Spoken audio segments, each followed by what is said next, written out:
Adapun Al-Jami' As-Shaghir, kita masih membahas pada huruf nun tentang hadis-hadis larangan. Kita sudah sampai pada hadis 9501. Faqala al-muallif rahimahullah ta'ala wa nafa'ana bihi wa bi'ulumihi fid dharain amin. Maka telah melarang Rasulullah sallallahu alaihi wasallam an qatlil khatatif, dari membunuh burung khutaf.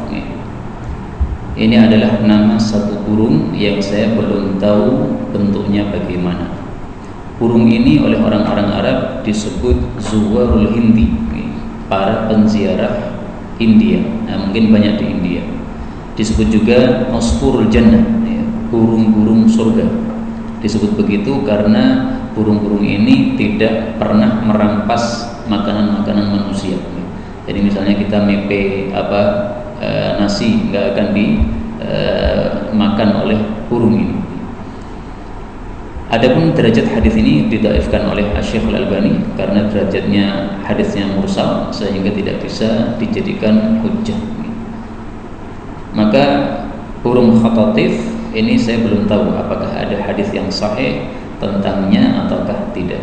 Adapun hukum asal, segala sesuatu yang diciptakan oleh Allah di atas muka bumi ini, dari hewan-hewan ini hukum asalnya adalah halal kecuali yang ada dalil haramnya.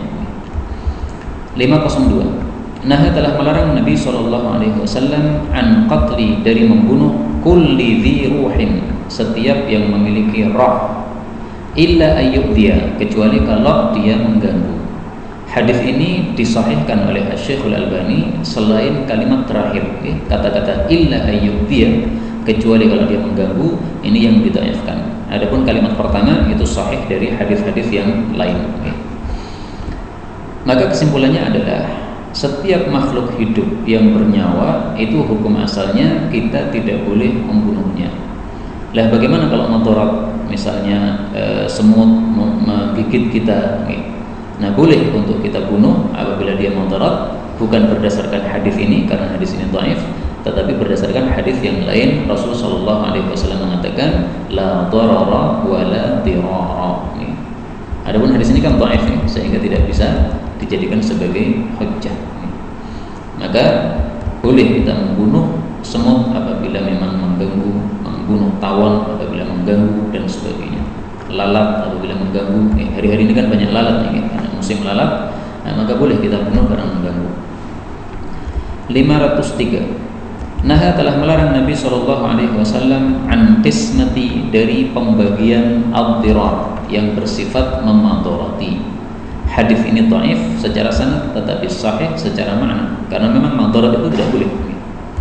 Pembagian yang memadarati contohnya kayak apa? Misalnya membagi unta satu dibagi dua orang dengan dibelah. Nah, ini yang memadarati, karena kalau unta dibelah jadi dua, mati. Maka dalam satu kasus Rasulullah SAW pernah menghukumi ada dua orang rebutan unta. Unta ini tidak jelas pemiliknya siapa, tapi dua orang ini sama-sama mengaku sebagai pemilik. Masing-masing tidak punya bukti bahwa unta ini milik dia. Akhirnya oleh Nabi SAW ya sudah dibagi dua. Nah, dibagi dua ini bukan berarti untanya dibelah jadi dua, bukan. Tapi hendaklah untanya dijual, kemudian hasilnya dibagi dua, karena masing-masing merasa memiliki dan tidak punya bukti sama sekali. Termasuk qismatid durar itu adalah al-qasm baina zaujat, yaitu pembagian antara istri-istri bagi yang poligami, tapi pembagiannya yang tidak adil. Istri pertama dikasih 1 malam, sementara istri kedua dikasih 3 malam. Nah, ini tidak adil seperti ini. Kecuali atas ridho si istri, nggak ada masalah kalau atas ridhonya.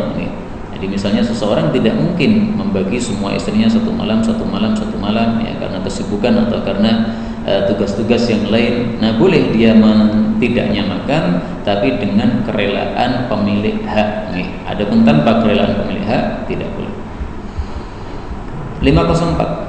Nah, telah melarang Nabi SAW an kasbi, dari hasil usaha al-ima, budak-budak wanita. Maksudnya apa ini? Kalau kita tidak mengetahui sababul wurudnya, kita tidak akan paham hadis ini. Ternyata sababul wurudnya adalah kanu fil jahiliyah, adalah orang-orang di masa jahiliyah ya'murunahunna bizina. Mereka menyuruh budak-budak wanita mereka untuk zina, wa ya'khuduna ajrahun, lalu upah atau hasil dari zina itu mereka ambil. Nah, inilah yang dilarang oleh Nabi sallallahu alaihi wasallam. Jadi bukan semua hasil kerja budak wanita haram, bukan ya. Ini haram karena hasilnya zaman dulu itu gara-gara zina. Adapun kalau ada seorang budak wanita kerja jual bakso, ya hasilnya halal, nggak ada masalah, nggak termasuk yang dilarang dalam hadis ini. Tetapi termasuk dalam hadis berikutnya 505.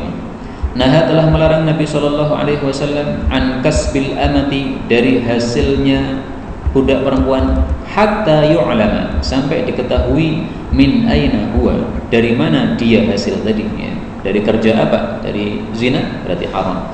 Dari bakso ya halal. Dari jual rokok ya berarti haram bagi yang berpendapat rokok haram. Hadis ini sahih, diriwayatkan oleh Abu Dawud. Dalam riwayat Abu Dawud yang lain juga ada kata-kata illa ma amilat biyadiha, kecuali hasil yang dikerjakan oleh tangannya budak tadi ya. Dia membuat satu karya apa dengan tangannya kemudian dijual, nah itu halal, nggak ada masalah. Atau misalnya dia menjahit ya, atau dia menenun, nah, semuanya pokoknya kerja-kerjaan tangan yang halal itu hasilnya halal, nggak ada masalah.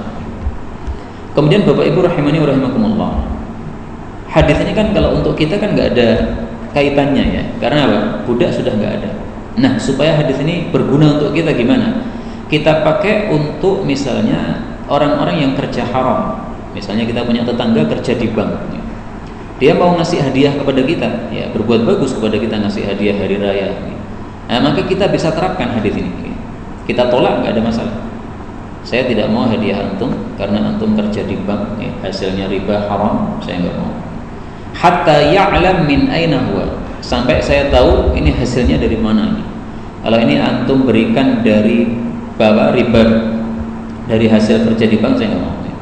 Tapi kalau dari warung antum, memang antum punya warung, nah saya nggak masalah menerima hadiah antum. Nah seperti ini boleh, ya. Karena jelas dia kerja haram, yaitu di bank. Ya.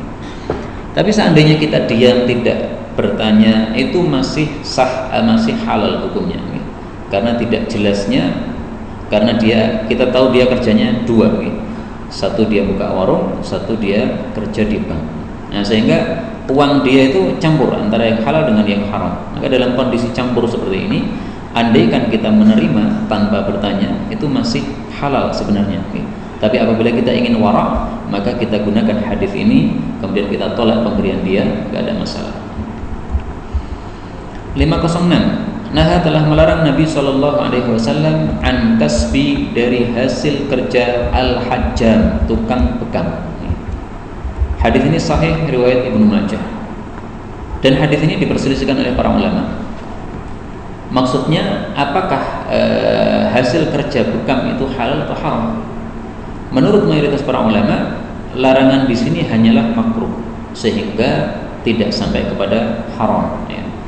Dalil mayoritas ulama adalah bahwa Nabi Shallallahu Alaihi Wasallam memberikan upah kepada tukang bekam. Riwayat Imam Bukhari, bahwasanya Rasulullah Shallallahu Alaihi Wasallam ihtajama, berbekam, dibekam oleh Abu Taibah, wa aqal ladzi hajamahu, dan beliau memberikan upah kepada yang membekamnya. Ibnu Abbas berkomentar, walau kana haraman, andaikan itu haram, lam yu'tihi, pasti Nabi tidak akan memberikan upah tersebut, karena sama dengan ta'awunu 'alal itsmi wal 'udwan, tolong menolong dalam dosa. Nah, ini hadis sahih menunjukkan bahwasanya upah bekam tidak haram, tetapi makruh ya, karena di sini dilarang. Pendapat yang lain mengatakan bahwasanya upah bekam itu dibagi dua. Kalau itu untuk budak, seperti pembekamnya Nabi tadi seorang budak, maka halal. Tapi kalau itu untuk orang merdeka, maka haram. Nah, jadi menurut pendapat kedua ini, sekarang kita kalau membuka bekam, kemudian kita narik upahnya atau dibayar dari bekam tadi, itu adalah haram. Menurut pendapat kedua. Dan pendapat kedua ini yang dipilih oleh guru kami, Syekh Walid Saifun Nasr hafizahullah ta'ala. Karena beliau melihat sababul wurudnya hadis ini ya. Jadi hadis ini kan ada kisahnya nih, Abu Mas'ud ini. Dia punya budak namanya Abu Taibah. kemudian Abu Taibah ini bekerja sebagai pembekal, hasilnya ternyata banyak. Nah, maka pemilik budak ini kemudian tanya kepada Nabi SAW, ini gimana sebenarnya hasil kerja budak ini? Fa'aba alaih, maka Nabi enggan alias tidak mengizinkan. Kamu orang merdeka gak boleh, kalau budakmu gak apa-apa, dia budak. Nah, maka tidak henti-hentinya dia bilang terus kepada Nabi SAW, minta izin terus kepada Nabi SAW, karena saya juga perlu duit. Maka kesimpulan akhir, ya, kalimat terakhir Nabi, liyakun kasbuhu fi batni bahimati, hendaklah usahamu itu dari perut binatang-binatangmu, dari perut ternak-ternakmu. Ya. Kamu kan punya ternak, udah kamu ngambil dari situ aja. Tidak usah ngambil dari upah bekam, karena kamu orang merdeka, tidak boleh untuk kamu. 507. Naha telah melarang Nabi SAW an kulli muskirin, dari setiap yang memabukkan, wa mufattir, dan meloyokan, membuat loyo, membuat lemes. Hadis ini derajatnya sahih, tetapi kata-kata mufattir ini didhaifkan oleh Al-Albani. Adapun contoh mufattir yang membuat lemes itu adalah diberikan contoh oleh para ulama, itu al-hashish. Al-hashish itu ganja. Ada satu kisah di mana ada seorang ajam dari Kairo, dia datang minta dalil apa haramnya ganja. Maka kemudian diadakan satu majelis dihadiri oleh ulama-ulama besar pada masa tersebut, salah satunya Al-Imam Az-Zain Al-Iraqi. Nah, beliau mengatakan dalil haramnya ganja adalah hadis ini. Fa'ujiba man hadar, maka semua yang hadir jadi takjub nih. Ternyata dalam hadis Nabi sudah ada tentang ganja, yaitu mufattir. Tapi sekali lagi memang kata-kata mufattir ini kalau menurut Syekh Albani derajatnya dhaif. Kalau ulama yang lain mensahihkan hadis ini semuanya. 508. Nah, telah melarang Nabi SAW an libsatain. Boleh juga dibaca labsatain, boleh juga dibaca lubsatain, tapi paling bagus bacaan libsatain. Artinya dua cara berpakaian. Yang pertama adalah al-masyhurah fi husniha, yang terkenal di dalam bagusnya. Jadi terlalu bagus, terlalu mewah. Satu baju batik harga 3 juta, kata teman saya pernah lihat gitu. Nah, ini terlalu mewah seperti ini jangan. Wal masyhurati fi qubhiha, dan juga yang terlalu masyhur di dalam jeleknya. Misalnya orang zaman sekarang pakai baju kain goni, nah ini tidak boleh. Hadis ini memang derajatnya dhaif, bahkan kata Syekh Albani palsu, akan tetapi isinya sahih, karena sudah kita bahas dulu semua yang bersifat menyebabkan kita tenar, jadi CJDW menyebabkan kita tenar, semua orang bicara tentang kita, ini dilarang oleh Nabi SAW, disebut baju syuhrah, ya, sebagaimana sudah kita tampilkan dulu hadisnya, nggak usah diulang. 509. Nah, telah melarang Rasulullah SAW an labani, dari susunya al-jallalah, hewan pemakan tai.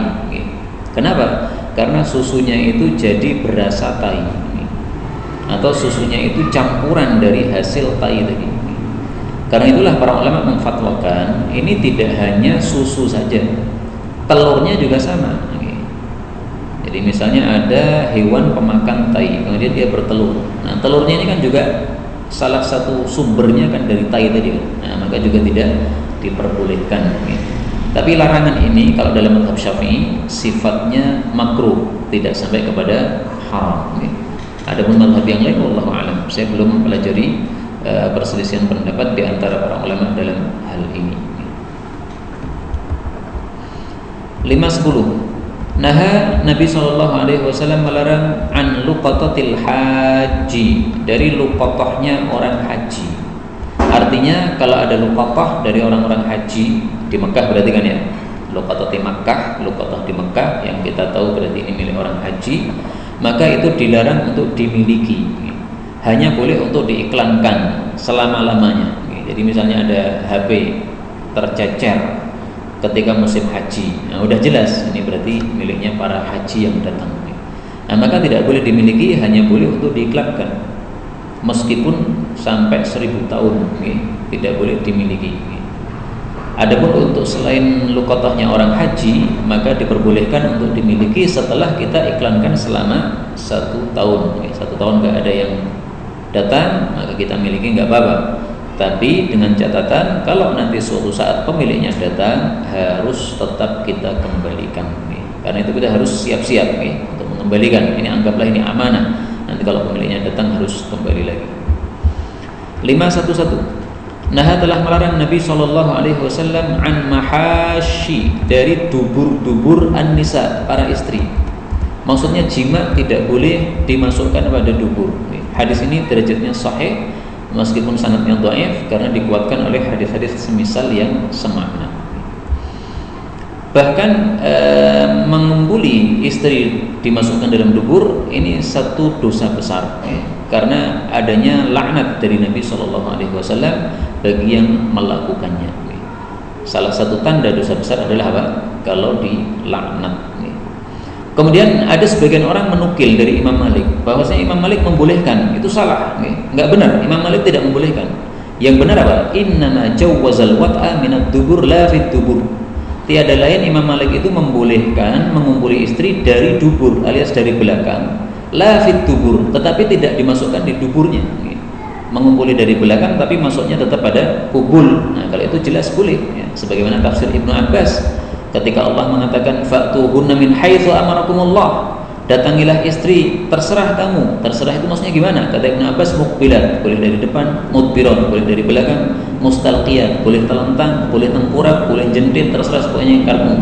Yang penting masuk pada farji. 512. Nah, telah melarang Nabi SAW an natfi, dari mencabut asyaibi, uban.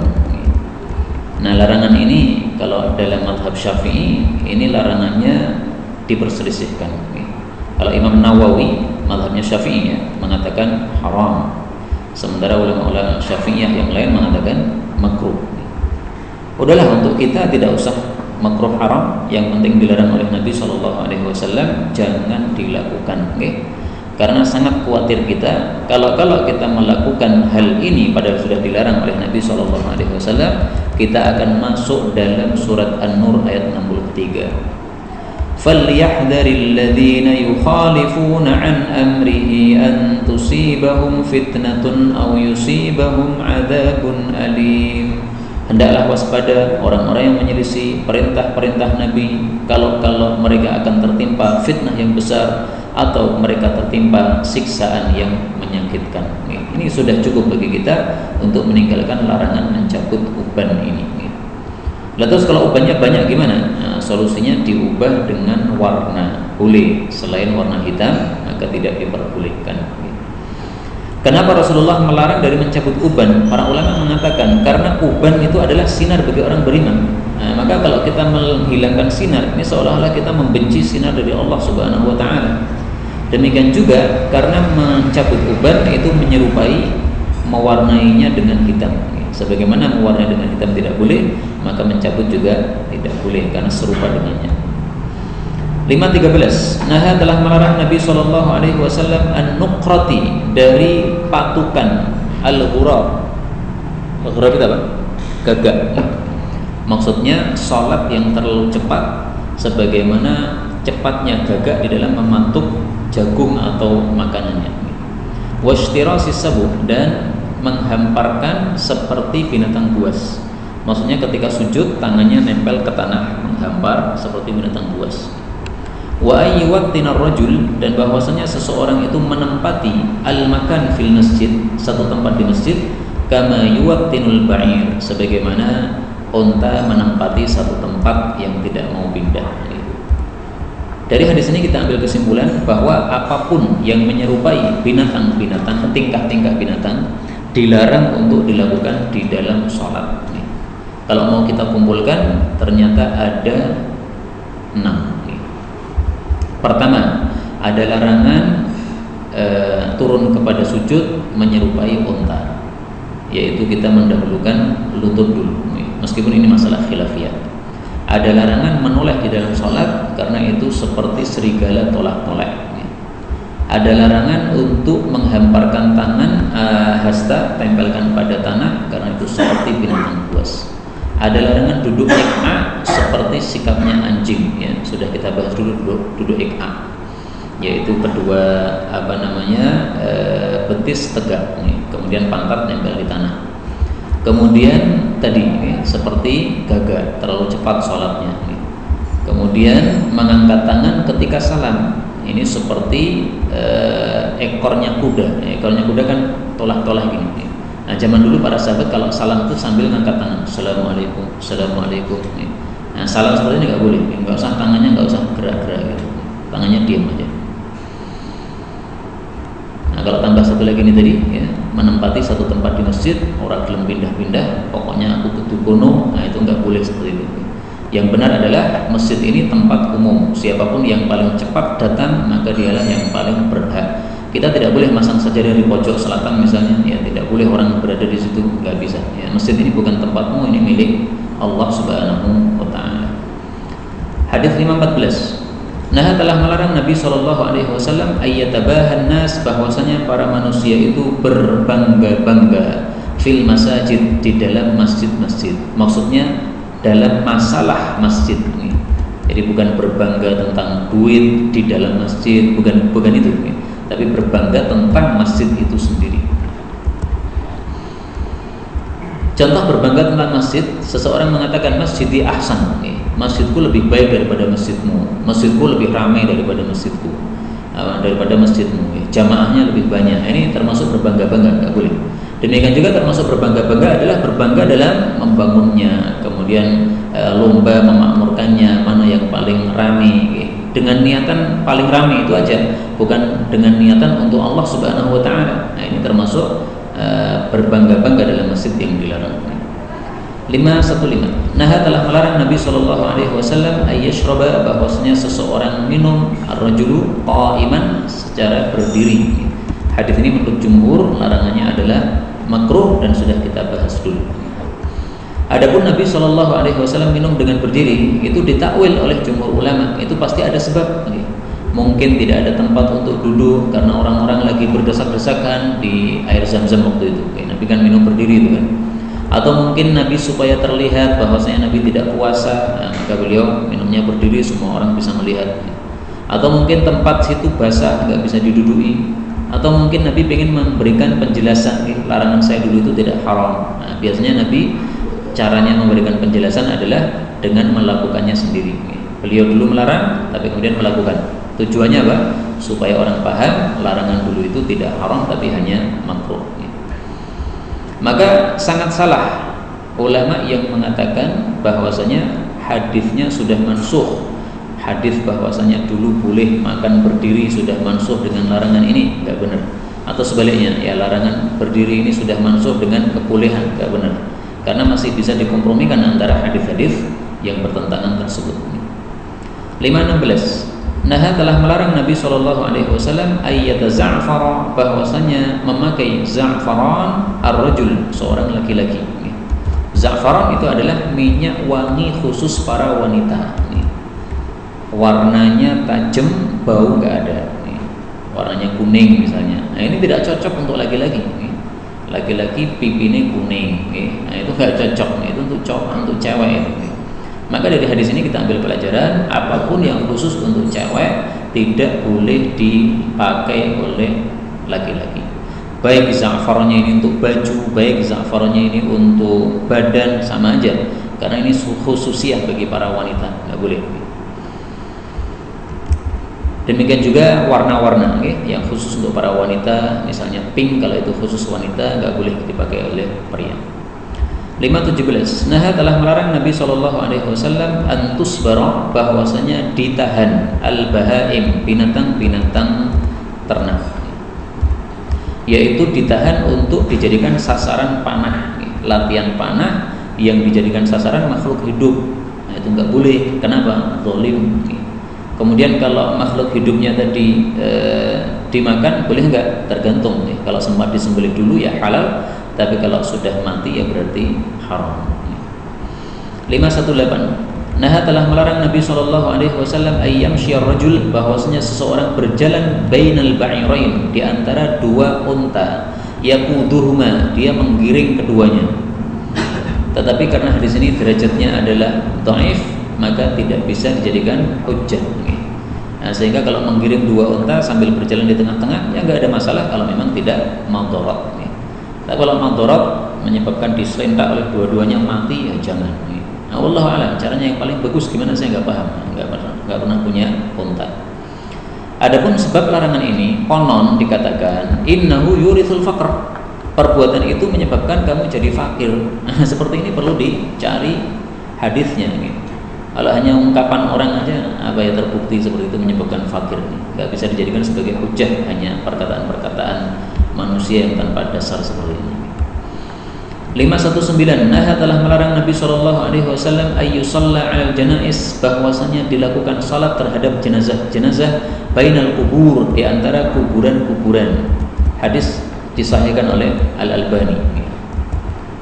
Jadi salat jenazah jangan di kuburan. Nah, di mana sunnahnya itu adalah di lapangan, tapi seandainya di masjid boleh. Nah, ini termasuk sunnah Nabi yang sudah mati. Rata-rata orang sekarang salat jenazah di mana? Di masjid. Padahal dulu Nabi rata-rata salat jenazah di lapangan, bukan di masjid. Diperkecualikan dari hadis ini apabila kita terlambat dari penguburan jenazah.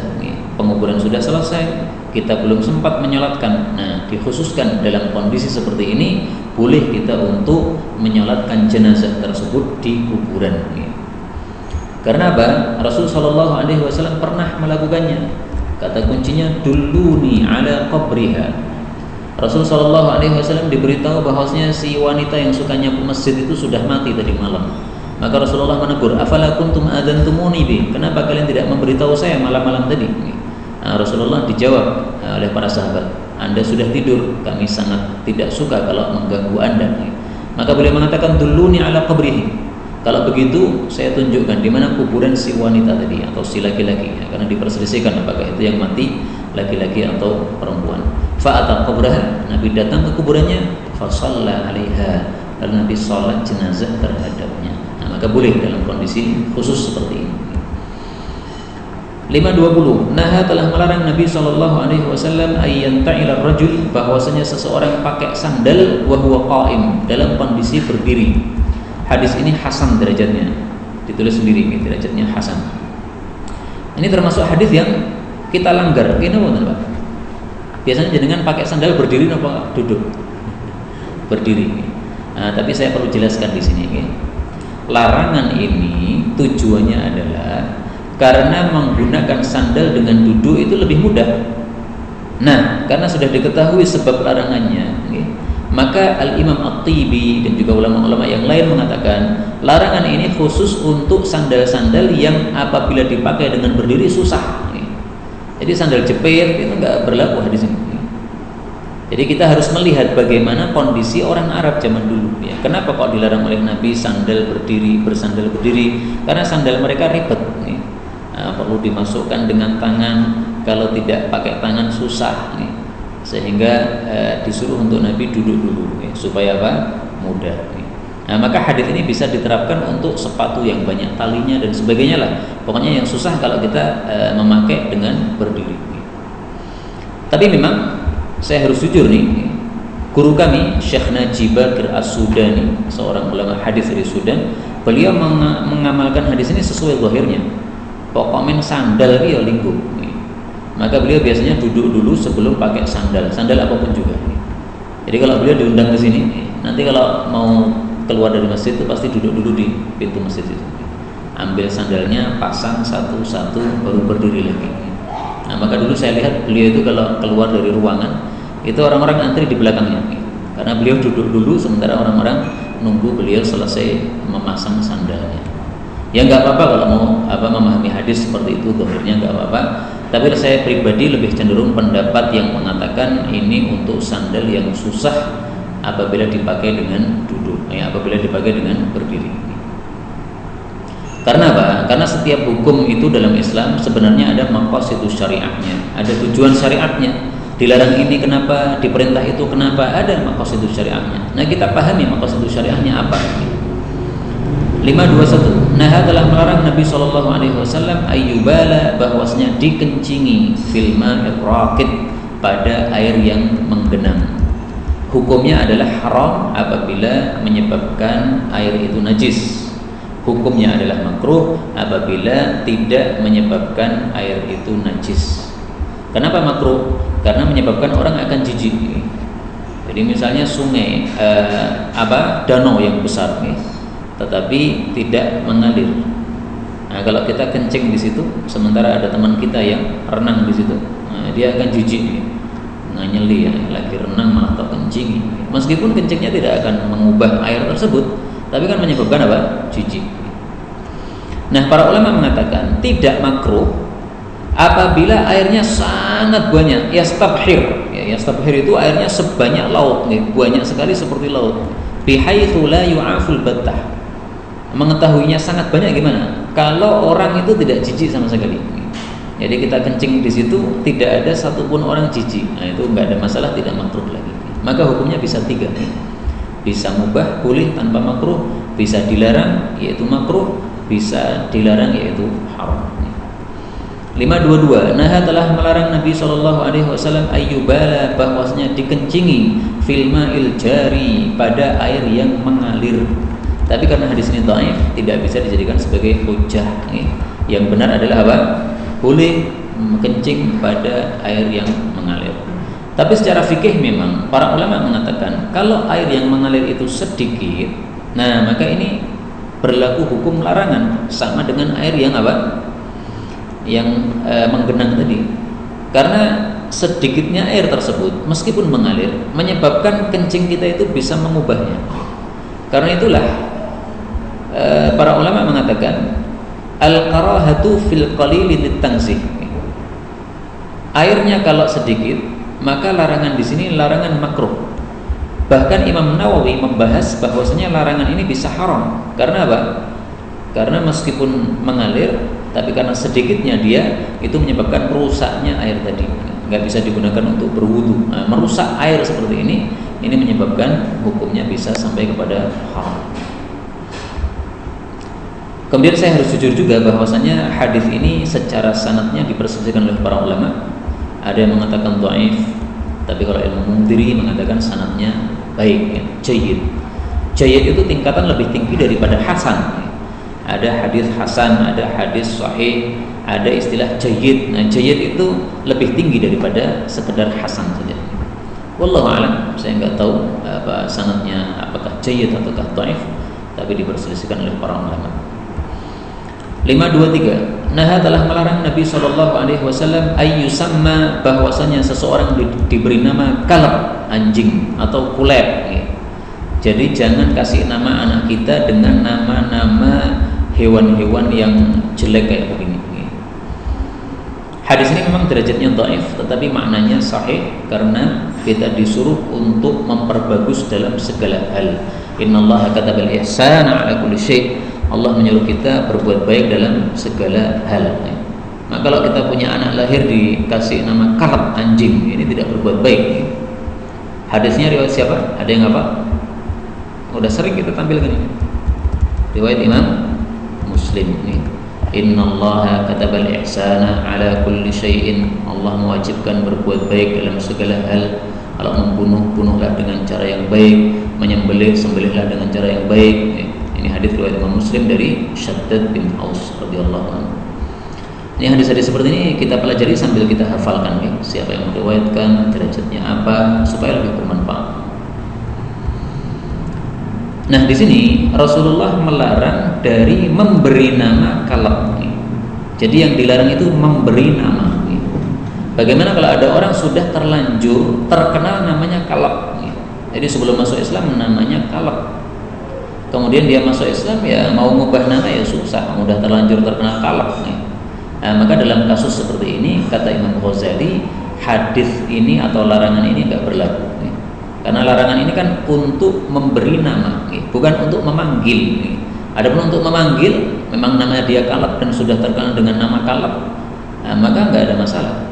Bahkan beliau mengatakan la yajuzu tasmiyatuhu bighairihi bighairi ridha. Tidak boleh memanggil dia dengan nama selain Kaleb karena memang sudah terlanjur namanya Kaleb tanpa ridho dia.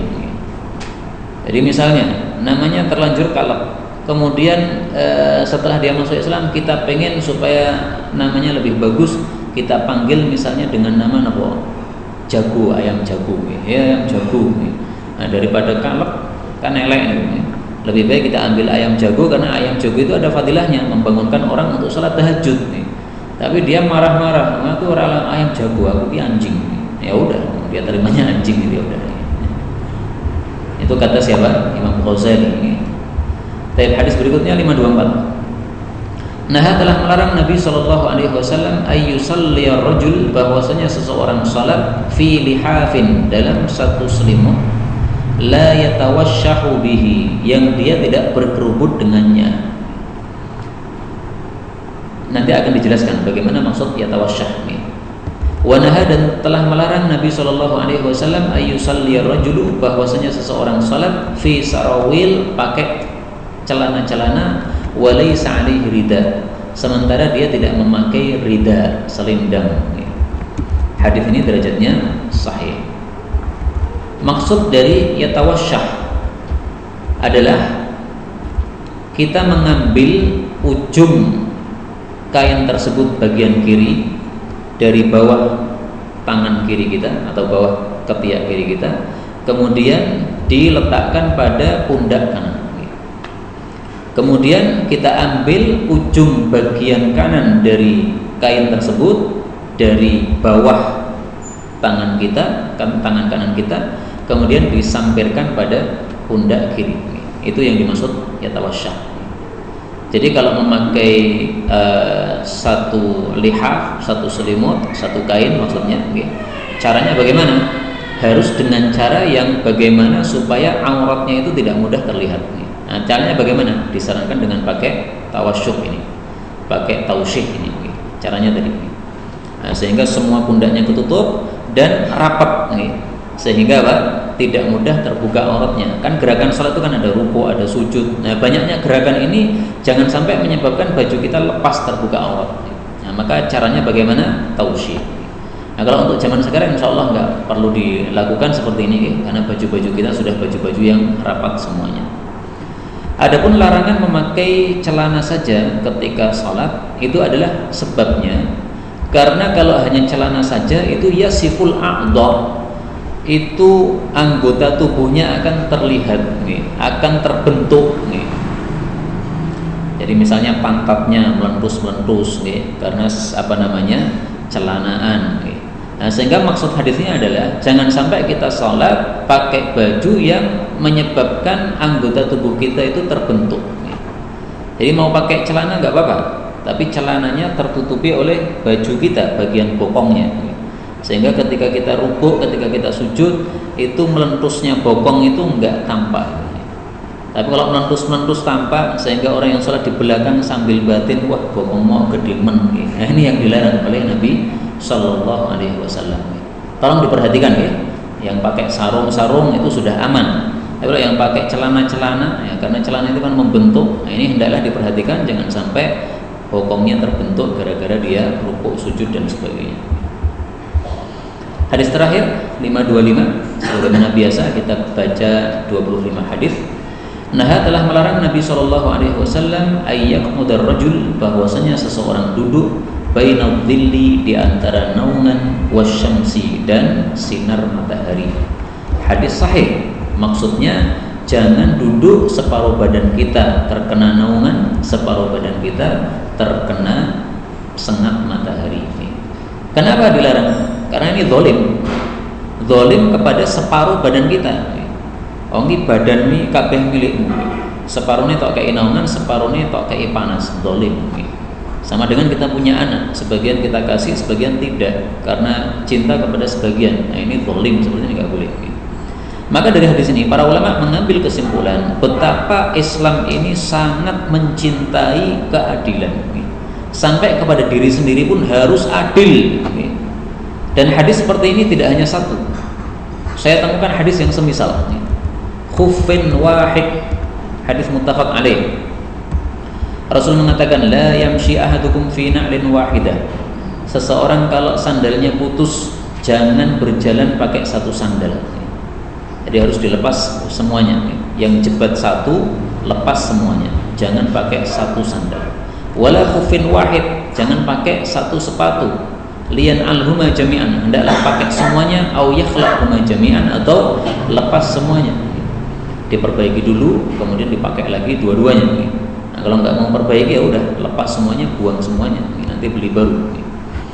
Nah, itu adalah contoh keadilan terhadap diri sendiri yang diajarkan oleh Islam. Nah, kita ambil kesimpulan, berarti kalau kepada diri sendiri saja harus adil, hendaklah kepada orang lain adil juga. Kemudian Ibnu Qayyim mengatakan, apabila kita tidur separuh badan kita terkena matahari, separuhnya terkena naungan, ini sangat buruk sekali. Ini nanti akibatnya akan sangat buruk terhadap badan kita. Maka kata-kata yaqut di sini duduk, tidak hanya duduk saja, tidur apalagi, yaitu lebih buruk karena dalam kondisi tidur, kondisi kita sedang mati. Nah, maka kondisi sebagian terkena naungan, sebagian kena panas, ini bisa sangat mudarat sekali. Inilah yang dapat kita pelajari pada malam hari ini, benarnya dari Allah Subhanahu wa taala, dan apabila ada salahnya fa astaghfirullahal azim li wa lakum. Sisa waktu 5 menit kalau ada tanya.